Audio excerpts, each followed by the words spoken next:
अस्सलामुअलैकुम स्टूडेंट्स, मैं हूं अबीबुर रहमान और आप देख रहे हैं Quetta TV. Students, chemical equilibrium में आज हम डिस्कस करेंगे industrial applications of Le Chatelier's principle. इससे पहले स्टूडेंट्स हमने ली शटलियर्स प्रिंसिपल को पढ़ा था और ली शटलियर के प्रिंसिपल का मुख्तसर खुलासा स्टूडेंट्स मैं आपको थोड़ा सा समझा दूँ। ली शटलियर प्रिंसिपल ये कहता था कि अगर हम किसी रिएक्शन में, किसी इक्विलिब्रियम वाले रिएक्शन में रिएक्टेंट में से किसी एक की मिकदार बढ़ा दें या दोनों की मिकदार बढ़ा दें तो प्रोडक्ट हमारे पास बनना ज़्यादा शुरू हो जाएगा, यानी रिएक्शन आगे की जानिब जाएगा।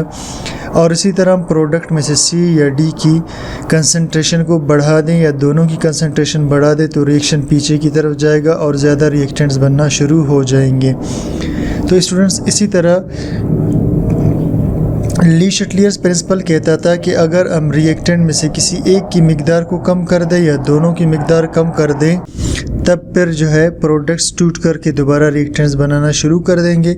और इसी तरह अगर हम प्रोडक्ट्स में से किसी एक की मिकदार या दोनों की मिकदार कम कर दें तो रिएक्टेंट टूट कर प्रोडक्ट बनना शुरू करेंगे और हर हाल में रिएक्शन अपने आप को दोबारा इक्विलिब्रियम में ले आएगा। इसे कहते हैं ली शटलियर्स प्रिंसिपल। आज हम इसके सनती इस्तेमालात पढ़ते हैं, कारखानों में क्या इसके इस्तेमालात हैं या इसके फ़ायदे हैं स्टूडेंट्स। ठीक, तो आज हम इसे डिस्कस करेंगे। चलिए जी। Ammonia is used in the manufacture of urea fertiliser. Ammonia इस्तेमाल होता है तैयारी में यूरिया फर्टिलाइज़र यानी यूरिया खाद के। तो अमोनिया इस्तेमाल होता है यूरिया खाद की तैयारी में। It is also used in the manufacture of explosives, और ये इस्तेमाल होता है तैयारी में एक्सप्लोजिव्स के। एक्सप्लोजिव स्टूडेंट्स बॉम्ब वगैरह को कहते हैं। ठीक, एज अ रेफ्रिजरेंट और ठंडक पैदा करने के लिए, एज अ क्लीनिंग एजेंट और सफाई वगैरह के लिए। German chemist Fritz Haber developed a process for ammonia synthesis. German chemist Fritz Haber ने डेवलप्ड यानी बनाया एक अमल या एक तरीक़ेकार फॉर अमोनिया सिंथेसिस, अमोनिया की तैयारी या बनावट के लिए। ई डिस्कवर्ड दैट, उसने दरियाफ्त किया कि great amount of ammonia can be obtained, ज़्यादा मकदार में अमोनिया हासिल किया जा सकता है by reaction of nitrogen hydrogen, जब रिएक्शन करवाते हैं नाइट्रोजन और हाइड्रोजन को, जब रिएक्शन करवाते हैं नाइट्रोजन हाइड्रोजन को एट 450 to 500 सेंटीग्रेड, यानी 450 डिग्री सेंटीग्रेड से 500 सेंटीग्रेड तक जब हम नाइट्रोजन को हाइड्रोजन से रिएक्शन कराते हैं तो अमोनिया में ज़्यादा मिकदार में मिल सकता है। And at pressure of 200 to 300 atm, और इस दौरान प्रेशर को हमने रखना होगा, और इस दौरान स्टूडेंट्स प्रेशर को हमने रखना होगा 200 to 300 एटमॉस्फेयर। ये कंडीशंस है स्टूडेंट्स ज़्यादा अमोनिया बनाने के लिए। In presence of iron catalyst, iron catalyst की मौजूदगी में, इट मीन्स आपको यहाँ पर आयरन को एज अ कैटलिस्ट भी इस्तेमाल करना पड़ेगा। कैटलिस्ट स्टूडेंट्स उसको कहते हैं जो रिएक्शन की रफ्तार को तेज़ कर दे। In presence of iron catalyst, this method is known as Haber process. इस मेथड को कहते हैं Haber process क्योंकि इसे Haber नामी साइंटिस्ट ने बनाया था। Greater amount of ammonia can be obtained, ज़्यादा मिकदार में अमोनिया हासिल हो सकता है by following conditions, इन हालात को इस्तेमाल करके। Number 1, if we increase the concentration of reactants, अगर हम रिएक्टेंट की मिकदार को बढ़ा दें, यानी नाइट्रोजन और हाइड्रोजन ये दोनों इस रिएक्शन में क्या है, रिएक्टेंट से। ठीक, तो पहली बात ये है कि अगर हम नाइट्रोजन और हाइड्रोजन की कंसंट्रेशन को बढ़ा दें, इन दोनों की मिकदार को बढ़ा दें तो क्या होगा, रिएक्शन बिकम्स फास्टर, रिएक्शन तेज़ हो जाएगा। And more ammonia is formed, और अमोनिया की ज़्यादा मिकदार हमें मिलना शुरू हो जाएगा। ठीक है students, according to Le Chatelier principle और ली शटलियर के प्रिंसिपल के मुताबिक when concentration of any of the reactants is increased, जब मिकदार किसी भी रिएक्टेंट का बढ़ा दिया जाए, यानी इस दोनों में से किसी भी रिएक्टेंट के मिकदार को बढ़ा दिया जाए, reaction will move in forward direction, reaction फिर मूव करेगा आगे की जानिब, टू फॉर्म मोर प्रोडक्ट और ज़्यादा प्रोडक्ट बनाएगी, यानी ये जो रिएक्शन है ये आगे की जानिब मूव करेगा और ज़्यादा प्रोडक्ट बनाना शुरू हो जाएगा। नंबर 2, अकॉर्डिंग टू ली शटलियर और ली शटलियर के मुताबिक इफ़ टेम्परेचर इज़ इंक्रीज्ड, अगर हम टेम्परेचर को बढ़ा दें, ठीक, if temperature is increased rate of reaction will also increase, तो रिएक्शन की रफ्तार भी क्या हो जाएगी, बढ़ जाएगी। यानी हम जब नाइट्रोजन को हाइड्रोजन से मिलाकर अमोनिया बनाते हैं तो इस दौरान टेम्परेचर को अगर हम बढ़ा दें तो फिर रिएक्शन की रफ्तार भी क्या हो जाएगी, तेज़ हो जाएगी।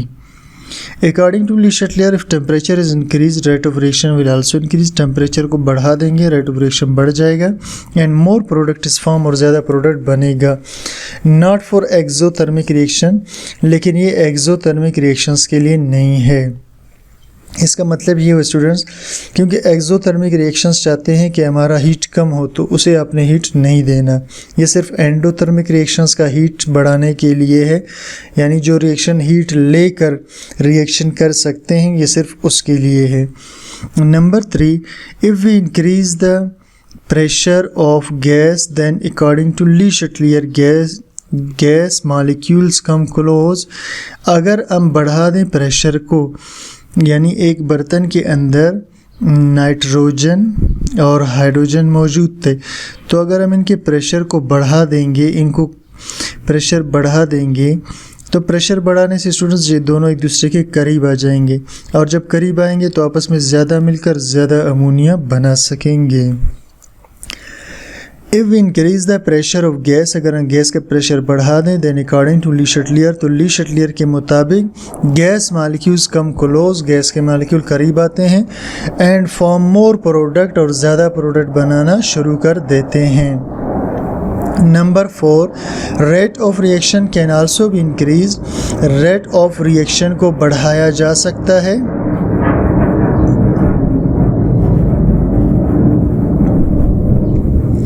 Number 4, rate of reaction can also be increased, rate of reaction को बढ़ाया जा सकता है। If iron is used as a catalyst, अगर आयरन इसमें कैटलिस्ट के तौर पर यूज़ किया जाए, यानी नाइट्रोजन को जब हम हाइड्रोजन से मिलाते हैं तो इस दौरान अमोनिया बनता है, अगर हम इसमें आयरन को एज अ कैटलिस्ट यूज़ करें तब भी हमें ज़्यादा अमोनिया मिल सकेगा। तो रेट ऑफ रिएक्शन बढ़ाया जा सकता है if iron is used as a catalyst, अगर आयरन को इस्तेमाल करें कैटलिस्ट के तौर पर, यानी रिएक्शन को तेज़ करने के लिए। एंस ammonia is synthesised at 450 to 500 centigrade, बस अमोनिया को बनाया जाता है 450 से 500 सेंटीग्रेड पर, इन प्रेजेंस ऑफ कैटलिस्ट, मौजूदगी में कैटलिस्ट के, सच एज फेरिक ऑक्साइड, जैसा कि फेरिक ऑक्साइड है, या पोटेशियम हाइड्रोक्साइड है, या सिलिकॉन डाइऑक्साइड है, एंड एल्युमिनियम ऑक्साइड है। इसमें से कोई भी कैटलिस्ट हम यूज़ कर सकते हैं। Number 5, equilibrium mixture contains 35% ammonia. अब स्टूडेंट्स ये कह रहा है कि जब हम नाइट्रोजन हाइड्रोजन को मिलाकर अमोनिया बनाते हैं तो इसमें अमोनिया सिर्फ 35% होता है। If equilibrium mixture is cooled, अगर हम इस इक्विलिब्रियम मिक्सचर को ठंडा कर दें, यानी जिस बर्तन में रिएक्शन हो रहा था उसे हम कूल कर दें, ठंडा कर दें, देन अमोनिया लिक्विफाइज, तो अमोनिया लिक्विड बनकर नीचे बैठ जाएगा, उस बर्तन में नीचे बैठना शुरू कर देगा, एंड इज़ रिमूव्ड, और उसे फिर हम निकाल सकते हैं। Now if ammonia is removed, अब जब अमोनिया को निकाल देंगे, जब अमोनिया को हम यहाँ से स्टूडेंट्स निकाल देंगे तो लाजमी बात है कि अमोनिया की मिकदार यहाँ पर कम हो जाएगी, और जैसे अमोनिया की मिकदार कम होगी तो रिएक्टेंट आपस में मिलकर आगे आएंगे ताकि इक्विलिब्रियम को वापस बराबर कर सकें। Then concentration of products decrease, तो मिकदार प्रोडक्ट्स की कम हो जाएगी। To overcome on this condition, इस हालत पर गालिब आने के लिए reaction moves in forward direction, reaction आगे की जानिब जाएगा, in forward direction and more ammonia is found, और ज़्यादा अमोनिया बनेगा। तो स्टूडेंट्स ये था आज का हमारा lecture industrial application of Le Chatelier principle के मुतालिक। तो उम्मीद करता हूँ स्टूडेंट्स आपको समझ में आ गया होगा। कमेंट सेक्शन में अपनी राय ज़रूर बता दीजिए और चैनल को सब्सक्राइब कीजिए, लाइक कीजिए, शेयर कीजिए। Thank you for watching.